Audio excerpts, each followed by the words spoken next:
Hello mga kabubong, ako si Enrique Daes At ako si Jason Calibod. at kami ay OJT galing sa Quezon City University. So, ngayon ang gagawin namin is ipapakilala at ipapaliwanag yung function ng bubong Bubong na na to. ito. And remember, please don't forget to like and subscribe in our YouTube Kaspar Roofing channel. This is called Mega High Rib Roof.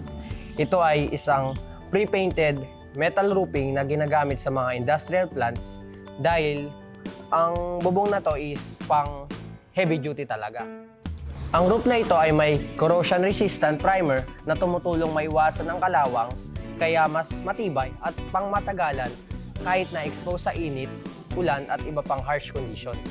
Ang high ribs design nito ay nagpapataas ng rigidity at load-bearing capacity. Kaya bagay siya sa lugar na mayroong malakas na hangin at ulan gaya ng Pilipinas. Yung design nito ay tumutulong sa mas maayos na daloy ng tubig at nagpapababa ng risk ng leaks at ng kalawang or corrosion. Dahil nga sa matibay ito, kaya nitong mag-cover ng mas malawak na area at dahil doon, ideal siya sa mga warehouse at industrial or commercial buildings. Please visit www.casparroofing.ph And in Kaspar Roofing Incorporated in our Facebook page. If you want strong, durable, and built to last, raise the roof!